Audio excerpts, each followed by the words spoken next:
Hello law students, welcome to North Law University. Today we will discuss about Constitution of India Article 1 to 4. Okay, basically आज से constitution of India की classes जो है start हो चुकी हैं and अब आप आर्टिकल्स को समझेंगे कि किस किस आर्टिकल्स में क्या क्या लॉज हैं. ओके, तो जो आर्टिकल 1 to 4 है वो पार्ट 1 के अंडर आता है. ओके, तो जिनको भी ये क्लियर नहीं है कि ये पार्ट क्या होते हैं, पार्ट 1 क्या है, पार्ट 1 के अंदर ही आर्टिकल 1 to 4 क्यों आता है, तो प्लीज़ आई बटन पे दी हुई जो वीडियो है उस पर जाके क्लिक करें, पहले वो देखें, तभी आपको पार्ट शेड्यूल्स, ओके, ये सारी चीज़ें, चैप्टर्स, ये सारी चीज़ें आपको समझ आएंगी. कॉन्स्टिट्यूशन ऑफ इंडिया में ये सारी चीज़ें क्यों ऐड की गई है, क्यों डायरेक्ट सीधे सीधे पार्ट को क्यों डायरेक्ट सीधे सीधे आर्टिकल से ही कॉन्स्टिट्यूशन को स्टार्ट क्यों नहीं किया गया. So let's get started. किसी भी बुक को स्टार्ट करने से पहले हमें कुछ चीज़ें हैं जो पता करनी चाहिए या समझनी चाहिए. That is how to read in proper way that book. Okay, तो किसी भी बुक को जब आप स्टार्ट करते हो तो उसे अच्छी तरीके से प्रॉपर वे से पढ़ने का एक तरीका होता है जो हमें समझना चाहिए. ओके, तभी आप उसे मेमोराइज कर सकोगे और उसे एक्सप्लेन कर सकोगे. अगर आप ठीक से मेमोराइज नहीं कर पाओगे तो एक्सप्लेन भी नहीं कर पाओगे और एग्ज़ाम में आप लिख भी नहीं सकोगे. चाहे वो कोई भी बुक हो, आपकी स्कूल की टेक्स्ट बुक हो, है ना, ऑल दोज, अगर आप मूवी देख रहे हो तो मूवी भी अगर आप याद नहीं रखते हो, मेमोराइज नहीं कर पाओगे तो उसे एंटरटेन भी नहीं कर पाओगे. ओके, किसी को एक्सप्लेन नहीं कर पाओगे, उसे एंटरटेन नहीं कर पाओगे. अगर किसी ने पूछ लिया दैट इज़ एग्ज़ाम, तो आप उसमें भी फेल हो जाओगे.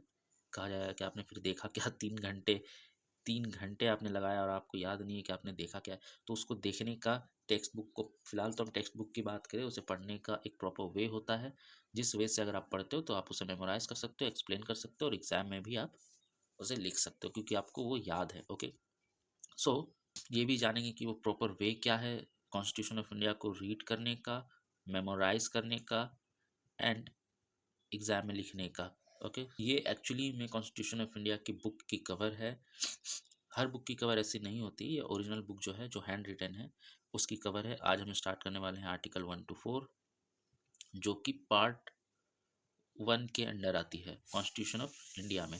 फिर से मैं कह रहा हूँ, जिनको भी ये समझ नहीं आ रहा है कि पार्ट 1 क्यों, डायरेक्ट आर्टिकल क्यों नहीं स्टार्ट किया गया, पार्ट 1 के अंदर आर्टिकल 1 to 4 क्यों रखा गया, या फिर सिर्फ पार्ट 1 को ही, पार्ट 1 ही क्यों, पार्ट 1 के बाद और क्या है, तो आप आई बटन पे दिए हुए वीडियो को क्लिक करें और पहले उसे देखें, देन आप आर्टिकल 1 to 4 या आर्टिकल्स की कोई भी क्लासेस आप स्टार्ट करें, तभी आपको समझ आ सकेगी सारी चीज़ें. क्योंकि इसके बाद प्रियम्बल्स आएंगे, उसके बाद शेड्यूल्स आएंगे, है ना, चैप्टर्स आएंगे, तो आपको समझने में कन्फ्यूज़न हो सकती है. तो पहले आई बटन पे दी हुई वीडियो को आप लोग क्लिक करें, उसे देख ले, वहाँ पे एक्सप्लेन किया गया है कि वाई, ओके, पार्ट्स क्यों हैं, प्रियम्बल्स क्यों आते हैं, शेड्यूल्स क्यों आते हैं, चैप्टर्स क्यों आते हैं, पार्ट्स कितने हैं. ओके, देन उसके बाद आप कॉन्स्टिट्यूशन ऑफ इंडिया के आर्टिकल्स को आप देखें, समझें और रीड करें. सो ये कॉन्स्टिट्यूशन ऑफ इंडिया के ओरिजिनल बुक की एक कॉपी है जो हैंड रिटन है बेसिकली. ओके, पिछली वीडियो में मैंने बताया था कि किन्होंने इन्हें कॉन्स्टिट्यूशन ऑफ इंडिया को लिखा है, बेसिकली जो हैंड रिटन है, तो ये किन्होंने लिखा था. तो उसका आंसर आपको नीचे कमेंट में देना है. मैं देखना चाहता हूँ कितने लोग सीरियसली इसे रिवीजन कर रहे हैं, आप पढ़ रहे हैं. एंड उसके साथ साथ एक और क्वेश्चन है कि आप देख रहे हो यहाँ पे कुछ बॉर्डर्स बने हुए हैं इस बुक, इस पेज पे बॉर्डर है. देन ये आप कवर देख रहे होगे, ये एक ड्राइंग है, ये ड्राइंग आप देख रहे हो, तो ये ड्राइंग किन्होंने बनाई है, ये बॉर्डर किन, बेसिकली इसे फ्रेम, सॉरी नॉट फ्रेम, इसे ड्रॉ किसने किया, ये सारी चीज़ें. तो इसका भी आप आंसर नीचे कमेंट में आप लिखो, लिख के इंटरनेट पे सर्च करके लिख के मुझे बताओ. सो कॉन्स्टिट्यूशन के पार्ट 1 में आपको आर्टिकल 1 to 4 देखने को मिलता है. ओके, आज हम बात करते हैं आर्टिकल 1 की. सो आर्टिकल 1 में हमें 3 चीज़ें देखने को मिलती है. दैट इज़ कंट्री का नेम, यानी कि हमारी कंट्री का नाम क्या है. ऑब्वियसली सी बात है सर, कंट्री का नाम तो हमें पता है, that is India. Okay, no problem.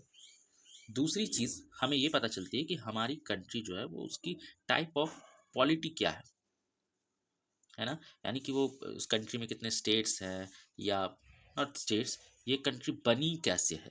Okay, ये है कि ये कंट्री बनी कैसी, पॉलिटिकली कैसी है, नॉट जोग्राफिकली कि ये कैसे बनी है, कितने पहाड़ वहाड़, ये नहीं, पॉलिटिकली ये कैसे बनी है. ओके, एंड तीसरी चीज़ जो हमें पता चलती है, that is territories area of the country. इसकी पीडीएफ आपको हमारे टेलीग्राम चैनल में, तो डोंट वरी। जो तीसरी चीज़ है वो है territory area of the country, यानी कि हमारी कंट्री की, दैट इज़ इंडिया की जो एरिया है वो कितनी है। ओके, सारे स्टेट्स की, है ना, एक एक स्टेट्स की, एंड फिर उसके बाद पूरे इंडिया की कितनी है, कहाँ बॉर्डर लाइंस है, कौन सी एरिया हमारी है, कौन सी नहीं है, कौन सी ऑक्यूपाइड है, ये सारी चीज़ें हमें तीसरे नंबर पे पता चलती है। ओके, सो जो आर्टिकल 1 में जो पॉइंट 1 थी, that is name. Okay,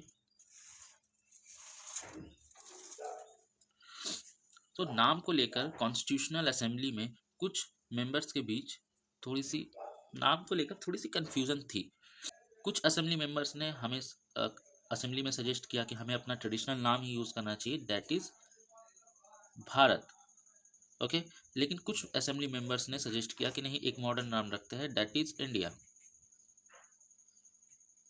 okay, बाद में इस कंक्लूजन पे आया गया कि हम अपनी कंट्री का नाम दोनों ही रखते हैं, इसलिए कॉन्स्टिट्यूशन ऑफ इंडिया के पॉइंट आर्टिकल 1 के पॉइंट 1 में लिखा हुआ है India, that is Bharat.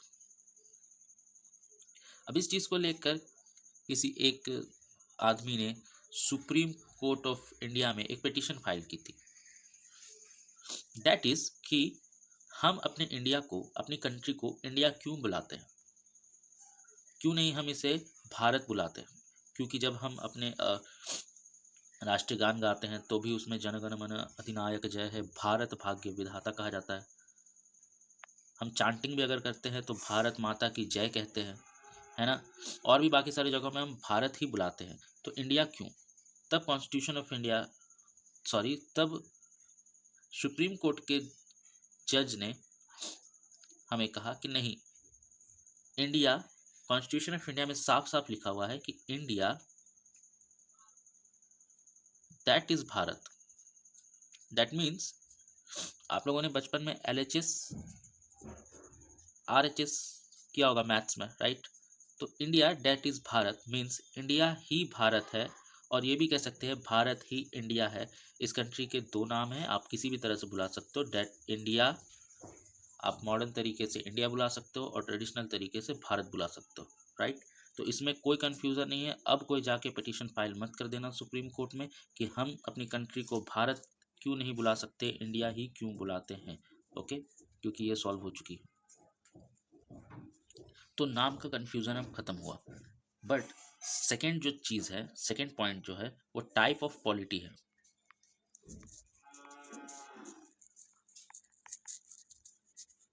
Okay, so India की पॉलिटी इस चीज़ में पता चलती है, ये पॉइंट 2 में ही पता चलती है कि इंडिया की पॉलिटी किस तरह की है। क्या इंडिया जो है वो एक्चुअली में यूनियन ऑफ स्टेट है, या US की तरह फेडरेशन है।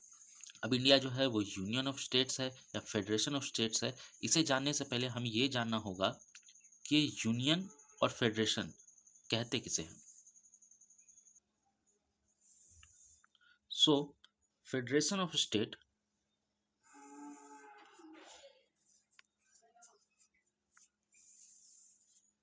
उस कंट्री को कहा जाता है जहां पर स्टेट्स के पास, यानी कि उस स्टेट्स के पास में ये पावर होती है, ये ऑप्शन होती है कि वो जब चाहे तब इस फेडरेशन को छोड़कर जा सकती है। ओके, जस्ट सपोज ये एक सर्कल US है और ये कई स्टेट्स से मिलकर बना है, जैसे इंडिया मिलकर बना है, सिंपल सी चीज़ है। ओके, ये सारे स्टेट्स से मिलकर ये US बना है, दैट इज US। पर US की स्टेट्स के पास ये ऑप्शन है कि वो इस सर्कल को, इस बिग सर्कल से हट के एक अलग कंट्री बनाया जा सके। दैट इज, अगर हम ऐसा करें कि ये एक सर्कल को यहाँ से हटा दें, तो आप देखोगे कि ये सर्कल जो है ये इस तरह का बन गया। इसका मतलब ये हुआ कि अब US यहाँ से यहाँ तक है। तो US के स्टेट्स के पास में ये ऑप्शन है कि वो इस बिग सर्कल को, दैट इज यूएस के सेंटर गवर्नमेंट को छोड़कर एक अलग कंट्री बना सकती है। बट अगर इंडिया की बात करें तो इंडिया के स्टेट्स के पास कोई ऐसी पावर नहीं है, कोई ऐसी ऑप्शंस नहीं है जिससे वो सारे स्टेट्स इंडिया के इस बिग सर्कल को यानी कि सेंटर को या गवर्नमेंट को छोड़कर एक अलग कंट्री बना सके। ऐसी कोई पावर नहीं है। बट यूएस के स्टेट्स के पास में पावर है। इसे ही फेडरेशन कहा जाता है। और हमारी इंडिया जो है वो यूनियन है।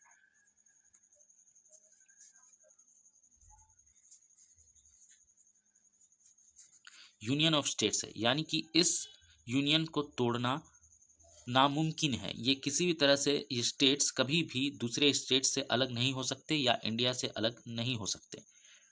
यहाँ इस पिक में आप देख रहे होगे स्टेट्स आर इन इंडिया।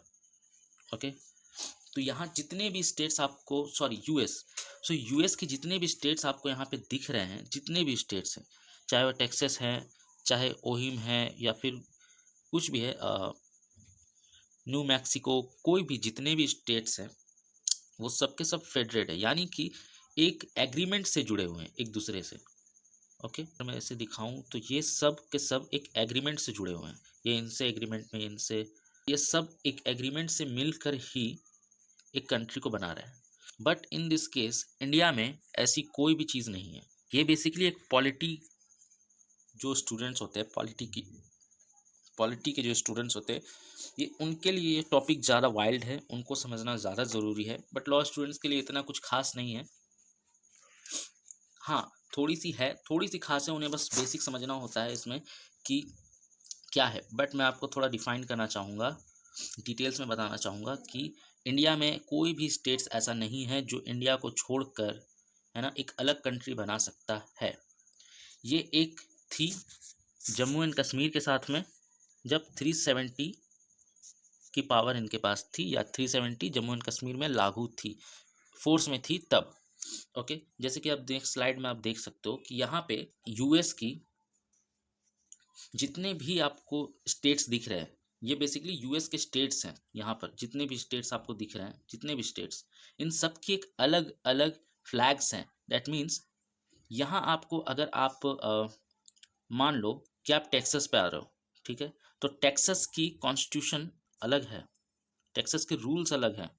यह हो सकता है यहाँ आपने मर्डर किया है तो कुछ अलग चार्जेस लगेंगे। बट अगर आप यहीं पे हवाई में आते हो तो हो सकता है यहाँ पे कुछ अलग चार्जेस लगे, है ना। यहाँ हो सकता है पेनल्टी देकर आपको छोड़ दिया जाए, या पर टेक्सास में हो सकता है आपको 7 साल 8 साल की जेल हो, या फिर हो सकता है ना आपको फांसी भी हो सकती है, या फिर उम्र कैद, कुछ भी हो सकता है यहाँ पे। तो यहाँ पे हर एक स्टेट्स की कॉन्स्टिट्यूशन अलग है, करेंसी एक ही है, इस पूरे कंट्री की करेंसी एक ही मिलेगी आपको। बट हाँ, ये इनकी कॉन्स्टिट्यूशन अलग है, रूल्स अलग है। ओके, दैट मीन्स यहाँ पे ऐसा भी है कि यहाँ के जितने भी सिटीजन्स हैं उनके पास दो दो सिटीजनशिप्स हैं। एक तो यूएसए की सिटीजनशिप्स हैं, और दूसरी जिस स्टेट में वो रह रहे हैं उसकी भी सिटीजनशिप्स है। ओके, और ये जो आप अपने राइट हैंड साइड में एक फ्लैग देख रहे हो, ये JNK की है। That means Jammu and Kashmir की फ्लैग थी ये पहले, है ना, जब जम्मू एंड कश्मीर में 370 इन फोर्स की हुई थी। ओके, 370 वहाँ पे फोर्स भी थी। 370 क्या है, क्यों जम्मू कश्मीर को किस तरह से मिलाया गया, ये अलग टॉपिक है, इस पर हम फिर कभी डिस्कस करेंगे और एक वीडियो में लेकर आऊँगा। बट वो एक अलग चीज़ है, यहाँ आपको जानना उतना क्लियर नहीं है क्योंकि आप फिर आर्टिकल से हट जाओगे। ओके, तो ये 370 थी जिसे हटाकर अब इनके पास उस वक्त भी चांस नहीं था, क्योंकि जम्मू कश्मीर उस वक्त भी स्टेट थी, बट 370 थी। यहाँ की एक अपना एक फ्लैग था। ओके, अपनी कॉन्स्टिट्यूशन थी, है ना, और बेसिकली रुपए वगैरह तो सब एक ही थे हमारे। बट हाँ, अपना एक कॉन्स्टिट्यूशन था, अपनी असेंबली थी, इनकी अपनी रूल्स थे, और इनके पास भी जम्मू एंड कश्मीर की भी सिटीजनशिप थी, एंड इंडिया की भी सिटीजनशिप थी। तो उस वक्त ये फेडरेशन में थी। बट अब ये भी जम्मू एंड कश्मीर भी यूनियन ऑफ इंडिया की एक पार्ट है। ओके, अब जम्मू एंड कश्मीर कोई अलग कंट्री की डिमांड नहीं कर सकता। इसकी जो डेफिनेशन है फेडरेशन की और यूनियन की, ये आपको पीडीएफ में मिल जाएगी, जो पीडीएफ प्रोवाइड की जाएगी हमारे टेलीग्राम चैनल में। ओके, उसकी लिंक डिस्क्रिप्शन में दी हुई है, डोंट वरी। तो आप वहाँ से डाउनलोड करके उसे रीड कर सकते हो ताकि कॉन्सेप्ट आपका और भी क्लियर हो सके। अब हम बात करते हैं पॉइंट 3 की, that is territorial area of the country. Okay, territorial और एरिया ऑफ द कंट्री। अगर आप कॉन्स्टिट्यूशन ऑफ इंडिया के आर्टिकल 1 को आप देखते हो, पॉइंट 2 में अगर आप गौर से देखो, जो पिक दिख रही है आपको, पॉइंट 2 में लिखा हुआ है the states and the territorials thereof shall be specified in the first schedule. That means India की जो टेरिटोरियल एरिया है, जो स्टेट से मिलकर बन रही है, तो वो स्टेट्स की जो डेफिनेशन है, यानी कि नॉट डेफिनेशन, स्टेट्स की जो लिस्ट है कि हम कैसे मान लें कि कौन कौन सा स्टेट्स है जो इंडिया का है, तो वो जो है वो फर्स्ट शेड्यूल में दी हुई है। ओके, मैं एक बार फिर से बता दे रहा हूँ, जिनको ये शेड्यूल समझ नहीं आया, वो डिस्क्रिप्शन पे भी वो वीडियो की लिंक है, एंड आई बटन पे भी वीडियो की लिंक मैं फिर से दे रहा हूँ। आप उसे पहले देखो, तभी आप आकर यहाँ पे कॉन्स्टिट्यूशन ऑफ इंडिया के आर्टिकल 1 to 4 को पढ़ना, तभी आपको समझ आएगा। जैसे कि मैंने पिछले वीडियो में बताया कि शेड्यूल्स, आप यहाँ पे देख रहे हो शेड्यूल्स। ओके, तो इसी फर्स्ट शेड्यूल पे states of union territories and their boundaries, यानी कि उसकी बाउंड्रीज के बारे में बताया गया है। तो बेसिकली आर्टिकल 1 में ही ये नहीं बताया गया है, इसे रीडायरेक्ट कर दिया गया है फर्स्ट शेड्यूल की तरफ। ओके, जैसे कि मैंने पिछले वीडियो में बताया था। ओके, डिफरेंस बिटवीन करके है वो वीडियो, तो उसी वीडियो में मैंने ये सारी चीज़ें बता रखी है। एंड अब तीसरी पॉइंट में अगर आप देखते हो, तो यहाँ पे लिखा हुआ है the territory of India shall comprise A the territories of the state, the union territories specified in the first schedule, and the such other territories as may be acquired। Okay, अब इन तीनों का मतलब क्या हो गया?